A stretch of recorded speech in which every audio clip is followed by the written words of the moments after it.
हमारी दुनिया में सदियों से कई रहस्यमयी और गुप्त ताकतों की चर्चा होती रही है, जैसे कि फ्री मेसन्स और इल्यूमिनाटी, जिनके बारे में माना जाता रहा है कि ये हमारी रोजमर्रा की जिंदगी को गुप्त तरीके से कंट्रोल करते आए हैं। इतिहास में ऐसी कई खुफिया संस्थानों की चर्चा होती आई है जिनका मकसद मानव जाति की सुरक्षा या फिर उनका सर्वनाश करना रहा है। लेकिन इन बातों में कितना सच है ये आज तक कोई नहीं जान पाया है। लेकिन अब तक सामने आए कई ऐसे किस्से सुनने के बाद हम इन्हें अनदेखा भी नहीं कर सकते हैं। ऐसी ही एक खुफिया संस्था के बारे में आज हम चर्चा करने वाले हैं, जिसकी शुरुआत मौर्य राजवंश के सम्राट अशोक ने की थी। सम्राट अशोक ने सारे के सारे भारतीय उपमहाद्वीप पर 300 बीसी से 232 बीसी तक राज किया है। उनके द्वारा किए गए महान कार्यों के बारे में आप बखूबी जानते हैं, लेकिन क्या आपने सम्राट अशोक से जुड़ी कोई ऐसी कहानी सुनी है जो उनके व्यक्तित्व के एक और पहलू को उजागर करती है और जिससे कि आप उनका और भी ज्यादा सम्मान करने लगेंगे?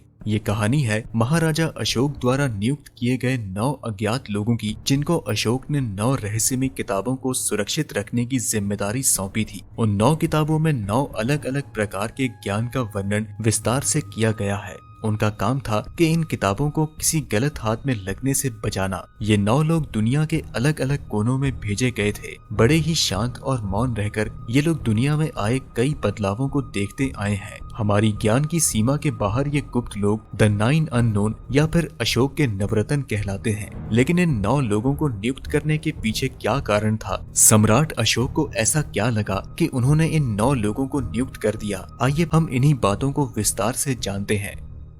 सत्ता संभालते ही अशोक ने पूर्व और पश्चिम दोनों दिशाओं में अपना राज फैलाना शुरू कर दिया। 269 बीसी में अशोक ने कलिंगा पर आक्रमण कर दिया। इस युद्ध में 1,50,000 लोग बेघर हो गए और 1 लाख लोगों की जान चली गई। इस युद्ध में हुए भारी नरसंहार को देखकर सम्राट अशोक ने शांति, सामाजिक प्रगति और धार्मिक प्रचार शुरू किया। इस युद्ध ने अशोक को पूरी तरह बदल कर रख दिया। उनका मन मानवता और दया से भर गया। उन्होंने युद्ध क्रियाओं को सदा के लिए बंद रखने का फैसला किया और बौद्ध धर्म अपना लिया और यहाँ से आध्यात्मिक और धर्म विजय का युद्ध शुरू हुआ। उसने शिकार और पशु हत्या करना भी छोड़ दिया। अशोक की बदौलत ही बौद्ध धर्म भारत, मलेशिया, इंडोनेशिया, श्रीलंका और फिर बाद में चीन, नेपाल और तिब्बत और मंगोलिया तक फैलता चला गया। लेकिन इन सबके अलावा अशोक ने ये भी माना कि मानव जाति अपनी बुद्धि का इस्तेमाल करना अच्छे से जानती है और इससे वह अच्छे बुरे दोनों तरह के काम कर सकती है। इसके साथ ही इंसान विज्ञान और तकनीक का उपयोग मानव जाति के सर्वनाश के लिए भी कर सकता है। इसलिए इन सभी बातों को मद्देनजर रखते हुए सम्राट अशोक ने ये फैसला किया कि वह कोई ऐसा तरीका खोजेंगे जिससे आधुनिक विज्ञान और तकनीक की सारी गुप्त जानकारियों को ऐसे लोगों से बचाकर रखा जाना चाहिए जो इसका उपयोग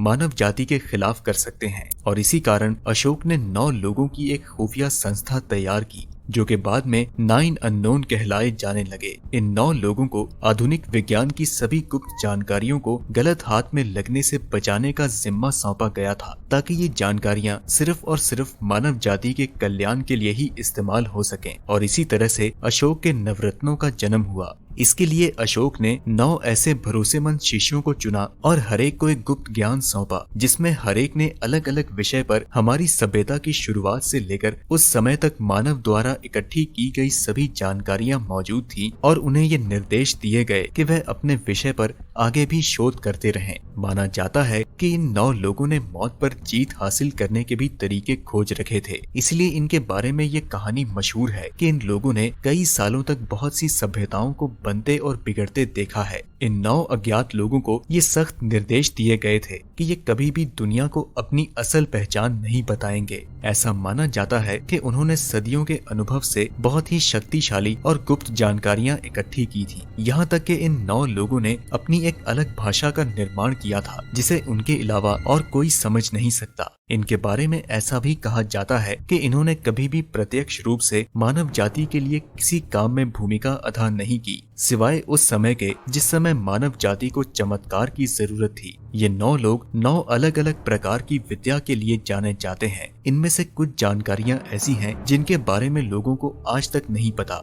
यानी ऐसी जानकारियां जो सामान्य इंसान की समझ से परे हैं। पहला है propaganda, psychological and human brain wash. दोस्तों ये एक ऐसा विज्ञान है जो जन समुदाय को बदलने और यहाँ तक के पूरी की पूरी मानव जाति की सोच बदलने की ताकत रखता है, और ये हमेशा से ही मानव जाति के लिए एक खतरे के रूप में देखा जाता रहा है।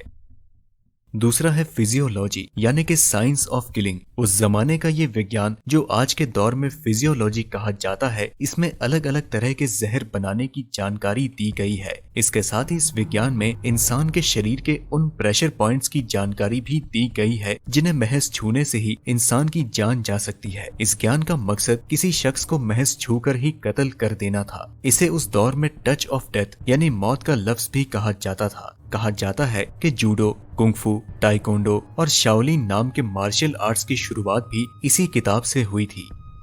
तीसरा है माइक्रोबायोलॉजी। ये विज्ञान उन चीजों का ज्ञान देता है जिन्हें हम अपनी आम आंखों से नहीं देख पाते हैं। इस विज्ञान में ऐसे रोगाणुओं को जनित करने की जानकारी दी गई है जिनकी मदद से ऐसे भयंकर रोग पैदा किए जा सकते हैं जिससे पूरी की पूरी मानव जाति का विनाश हो सकता है।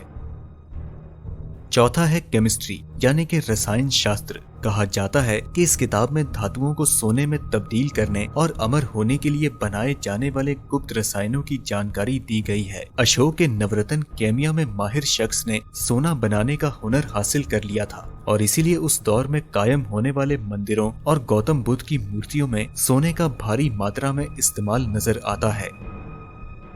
पांचवा है कम्युनिकेशन। इस विज्ञान में माहिर इंसान टेलीपैथी और अनेक माध्यम से मीलों दूर बैठे दूसरे इंसान से संपर्क कर लिया करते थे। ऐसा कहा जाता है कि इस किताब में उन गुप्त भाषाओं की जानकारी है जिनसे कि मानव एलियन से भी बात कर सकता है। ये तरीका 237 BC में यूरोप और आसपास के इलाकों में काफी प्रचलित था, जिसमें कई लोगों का ये दावा था कि वह लोग एलियन से भी बात कर चुके हैं।